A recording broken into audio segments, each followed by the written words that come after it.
Writing a story for a video game is actually really easy. Protagonist meets conflict and they spend a long time trying to solve that, likely growing along the way and becoming an extension of the player in the process. It's actually pretty simple in theory.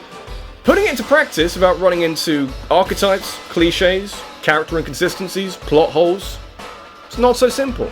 In certain circles, video games have never had good stories. Clearly they've never played Dig Dug. That shit is enthralling. The balance between having the right kind of story to work alongside the gameplay is something that isn't an automatic process. Just because a group of people are capable of crafting an addictive experience that you keep coming back to doesn't mean that they know a damn thing about storytelling. They're completely different skills. Being a good public speaker doesn't make you capable of descaling a halibut.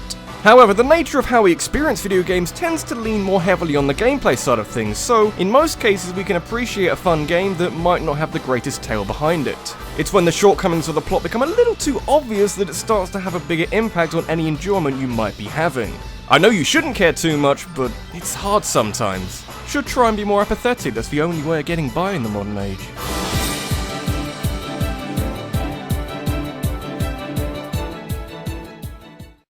When considering the absence of good storytelling in video games, your mind should immediately leap to a time when weaving an engaging narrative into a video game wasn't much of a priority. It is now because developers have worked out that players enjoy a cinematic experience, but any time before the mid-90s, you'd have a hard time finding a somewhat passable plot to go with the gameplay. The easy thing to do for a video like this would be to fill it full of arcade games with skeleton stories that fail to elaborate much beyond punch these guys or shoot these aliens, but I'm not a bad enough dude to do that. Stories don't always have to be complicated, you know.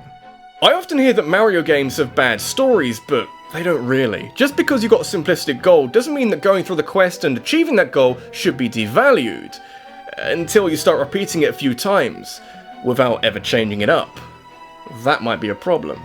Any franchise that's been around since the 80s has had games where story wasn't really a factor, but there's a difference between how plot lines have evolved in Zelda, Metroid, Metal Gear games, as opposed to Mario. It's the same basic spiel every time. Peach has been kidnapped by Bowser, only Mario can save her, Peach might have been enjoying this all this time, it's very simple. And yet, 3D Mario games for the most part have done something to keep it relatively fresh. Super Mario Galaxy is a normal enough Mario game, but you've got a character like Rosalina who's legitimately interesting and fleshed out with an amazing backstory. In Super Mario 3D World, Peach is a playable character who never gets kidnapped, so just a little bit different then. This is the way to do it, basically the same every time but with small additions to keep it feeling unique. Then Super Mario Galaxy 2 came along and said, nah, fuck it, Bowser kidnaps Peach, go save her.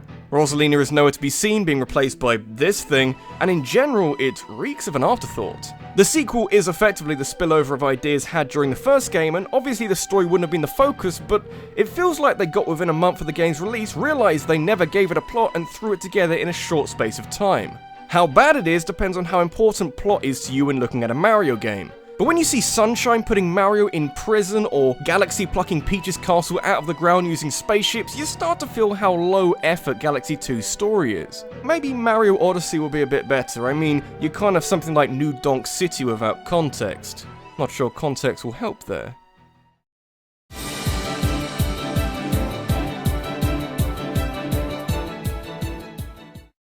The term MacGuffin is used to describe an object or device that exists solely to push the plot forward, either moving it from one chapter to the next or giving the protagonist a goal that will help to shape the journey they take to get there. It can be saving a princess, enacting your revenge, or just fulfilling a prophecy of some sort. Whatever takes your fancy, really. It's not even a TV tropes thing either. Alfred Hitchcock was talking about it as far back as the 30s, though I can't hear the name MacGuffin without remembering that I haven't had a McDonald's McMuffin in about 5 years, might just be me on that one. It's a delicate balance though, using a MacGuffin. You can shroud it in mystery if you want, but hiding every fact about the point of your adventure might cause problems. Unless, of course, you can play the first Borderlands game with a view towards getting the most out of all of these guns, but me personally, I need a carrot on the end of the stick. The sticky carrot in question here is the Fabled Vault, which you don't really know a lot about other than it opening once every 200 years and that you probably want to be around when it does. Describing the vault in such vague terms encourages the player's imagination to run wild with what might be hidden away, but this is a blank check that the game was never going to be able to cash. With any goal shrouded in cryptic clues, the point of the journey is to find out more about it and gradually put yourself in a position to affect it in some way. I'd say that Borderlands is all build-up without a payoff, but I don't think it does the build-up all that well either. The vault just feels like an excuse to get you wandering around Pandora to find people to shoot with all these guns. Handsome Jack isn't in this game. He can't save it.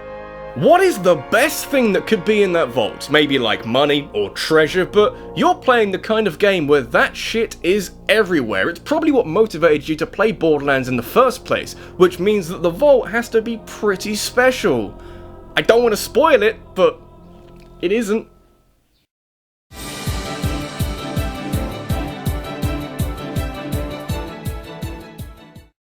It's not hard to see that some games aren't really built with gripping stories in mind. Gameplay should always come first and will always be given a higher value when looking at a game critically, but you often need some framework behind it to give it all some relevance. Playing games from the Just Cause series boils down to giving the player an array of weapons and dropping them into a world where 90% of it can be blown up.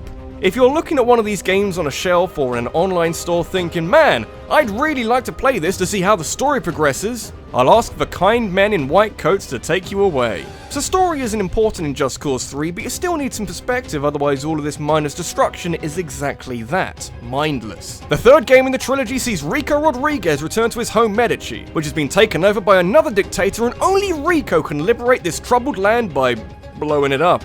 I could look past that because it encourages the best part about Just Cause 3, which is treating it like a sandbox game, and effortlessly wingsuiting your way around the island, but amazingly, giving the game context actually makes it worse. Mind you, the cast of characters are hilariously bland with a villain who never really captures the essence of a mad dictator, and the story missions are, just don't bother trying to progress the story because the story missions are infinitely worse than normal gameplay. You escort a tank a few miles up the road. Exciting! You follow some glowing pipes up a mountain. Thrilling! The final boss fight is against a slightly stronger helicopter. Yeah, because I haven't spent the rest of the game blowing up helicopters. What a novel concept! The story is so undercooked in Just Cause 3 that Gordon Ramsay would shout in someone's face about it. But it's even more surprising since you can tell a lot of care went into other parts of the game. It's kind of like Super Mario Galaxy 2 in that regard. Brilliantly polished in some parts, woefully undeveloped in others. Super Mario Galaxy 2 doesn't have a wingsuit though, so that's where the competition ends.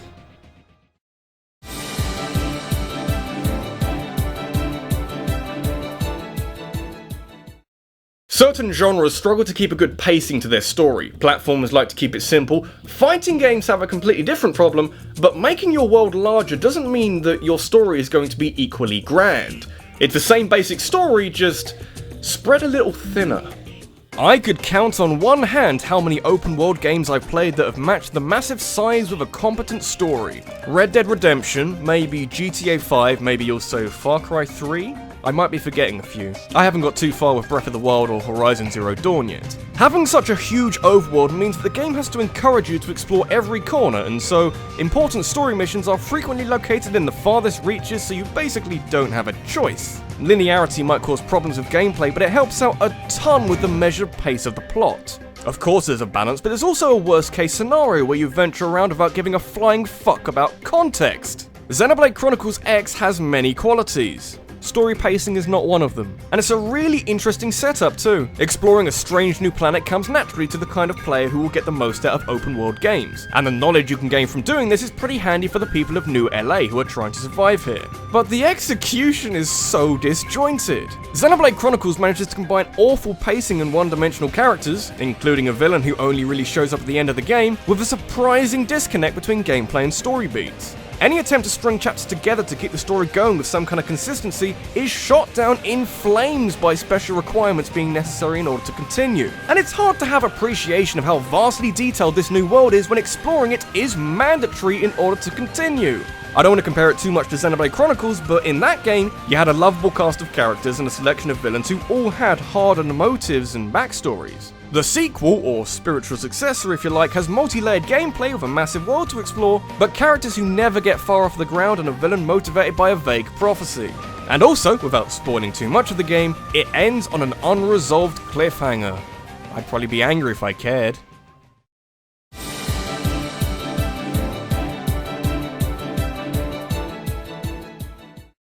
On balance, RPGs are more of a clusterfuck than most genres when it comes to stories. Not always bad, but almost always ambitious with various degrees of success. Some RPGs tell lengthy tales that twist and bend from one chapter to the next, but resolve themselves by the end of the game. Few games out there are as ambitious as Fire Emblem Fates, which tries to keep 3 large story-centric balls in the air at the same time, while offering the same approachable gameplay that made Awakening such a huge success. Would it be possible for Fire Emblem Fates to tell 3 different stories and keep it from spiraling out of control? I think you know the answer to that. And yet, there was a lot of potential here. You've got a better version of the Pokemon thing going on where Nintendo released 2 similar but ultimately very different games that show both sides of the same conflict. But then you've got Hoshido being depicted as this idyllic utopia that just wants more peace in the world, and Nohr is basically Nazi Germany but without any history behind it that might show what life was like before Garon fucked it all up. Conquest is my favourite of the 3 games, but in that game, you're thrown through the same cycle of Corrin refusing to kill someone because he's a naive peace lover who constantly sits on the edge of pissing off Daddy Garon even though the story tries to play him as the inside man resolving the conflict as he goes, but they forgot to give him a spine. Birthright isn't too bad, just a bit bland with little to no world building, just go kill the bad guys, they're so bad aren't they? In Conquest, you're leveling an entire kingdom just to prove to your fucking stupid siblings that their father might be a bad guy. Yeah, this is fine.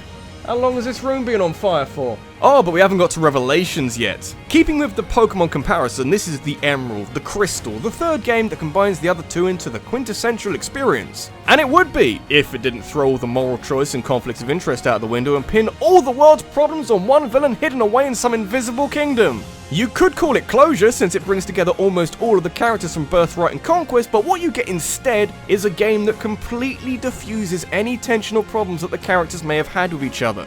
In trying to make Corrin a protagonist with a perfect moral compass, they butchered everything that made the other 2 games at least a little bit interesting, and instead take you through repetitive chapters where you talk to ghosts. Ends up feeling a lot like a fanfiction in the end. Not a good trait for any game to have. This is Luigi, and I think the biggest attribute you can level against Fire Emblem Fates is unfulfilled potential. Clearly, they had a lot of great ideas with this game at an early stage, but putting it into practice with some awful writing behind it meant that you're in a situation where you can't empathise with anything that happens in this game.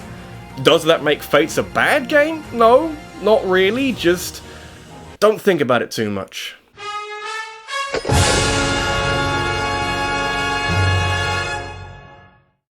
Have you got an idea that you'd like me to turn into a countdown? Let me know in a comment down below, and make sure you check out my Twitter where I'll be turning the best submissions into a poll where you can then decide the best topic.